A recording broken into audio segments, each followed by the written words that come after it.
Peter Parker is probably your favorite friendly neighborhood Spider-Man, and every time you see him, he deals with a lot of responsibility. But what happens when Spider-Man ages? Like, have you ever thought of Spider-Man getting old or something like that?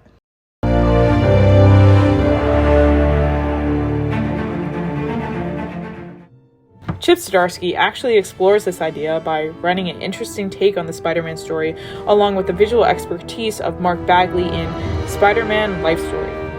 This series builds beyond a teenage Spider-Man and follows his life decade by decade from the 1960s through the Vietnam War and the Civil War, all the way until his death in the 2010s. Sorry, I had to say it. It is fascinating and makes Spider-Man more dimensional than in any other story, and the way it deals with his responsibilities makes it one of the best Spider-Man narratives ever. The story does remain consistent with the most significant and distinctive character of Spider-Man, his responsibility. Remember, with great power comes great responsibility.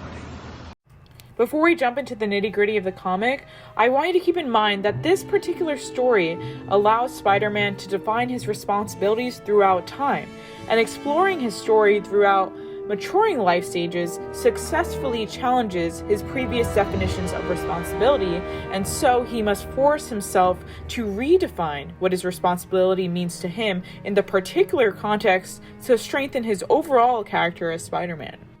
The comic opens with a familiar scene. Peter Parker gets bit by a radioactive spider and becomes Spider-Man. 4 years later, we see him swinging around and how he deals with the challenges of Spider-Man and losing someone very important to him, his Uncle Ben. Peter carries serious regret as he puts a lot of pressure on himself for that event and how that impacted his life as Spider-Man. This regret Peter Parker feels results from his selfish actions and is the earliest realization that he needs to mature his responsibility. In other words, Peter Parker only realizes too late that he could have done something else, but he's not mature enough in that moment to realize it. And so he always needs something catastrophic to happen for him to understand that. On the bottom half of this page, there's a 3-panel set that truly encapsulates this relationship. On the leftmost panel, Peter Parker is swinging around. It's been 4 years being Spider-Man and 4 years without Uncle Ben. The center panel presumably jumps back to when the police first tell him about Uncle Ben's death. Then the rightmost panel jumps back to the present, where he verbally reveals that he tries to make amends with the past every day, but really can't figure it out. I believe that this panel does a good job of emphasizing the intensity of this situation, which changed Peter's life forever. I view this as a transportation of time from present to past and back to the present, but instead of progressing throughout time, Peter Parker is stuck in the past because of all the grief and regret he has felt ever since the beginning. Life keeps going on if we like it or not, and we actually see a Spider-Man grow out of his seemingly perpetual teenage era. Even if you didn't see it coming, Peter Parker is now a dad, married to MJ. To be honest, I'm still not sure how I feel about this. Like, are there spider babies? And what does Christmas look like? Just kidding, I have no idea. Since Spider-Man now is a family, he has already begun to shift his responsibilities to make the right decisions, this time for the sake of his family. Let's jump to the 3rd issue in the 1980s, where MJ has a moving exit with her children to protect her family from Spider-Man. Now, this page is very emotional.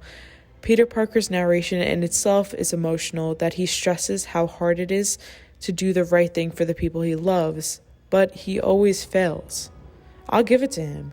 He tries really hard, and it's another example of when Peter Parker realizes it's too late to do the right thing. On this page, the physical displays of sadness and regret on Peter, Aunt May, and MJ's faces emphasize the real intensity of the situation, which resulted from Peter's previous actions and will affect his future decisions. Finally, he begins to understand the consequences of his actions, but again, it's only ever too late that he begins this realization. The sad reality is that Peter is forced to be separated from his own children because of his lack of responsibility for his actions previous to this event. Now, I know I can't cover all of the issues and major events in this video, but realize that in every stage of his life, all of the losses and failures Peter Parker experiences shows to himself as Spider-Man that he needs to redefine his responsibility in the greater context of his life. I'll drop some major events that you could go back and read about. When he's contemplating on going to the Vietnam War with Captain America, then his best friend the Flash ends up dying there. There's a civil war with the Avengers, he gets in some major family drama, and then finally he's going to die. I hope you were prepared for the last one because it is called Life Story. And this is basically how I feel going into the last issue every time. I'm not even kidding. I cried the first time I read it. You're all right. I don't know what's happening. I don't know. Hurry. I don't want to go. I don't want to go, sir. Please. Please, I don't want to go. I don't want to go.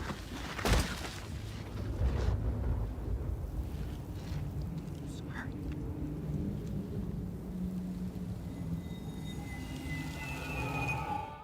In the last issue and on this page, as Peter Parker and Miles Morales attempt to dismantle the base, we see a reassuring, maturely responsible Peter Parker. And just before he dies, he talks to MJ in a dream, and MJ assures Peter that everything will be okay. Here, the scene-to-scene visual transitions support that this conversation and his final death are the same.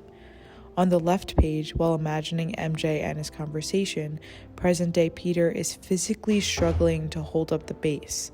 This can be a parallel to all the struggles in defining the responsibility he faced throughout his entire life. Finally, on the right side of the page, the last image of Peter before he dies leaves the story with a glimpse of a smile and relief. Arguably, he has finally done it. His responsibility has ultimately been matured, just as he, fully grown, dies. It gives us and Peter a sense of security and satisfaction, seeing that he pleasantly dies, having known that he finally understands how to redefine his responsibility in the context at hand correctly. Pizza time.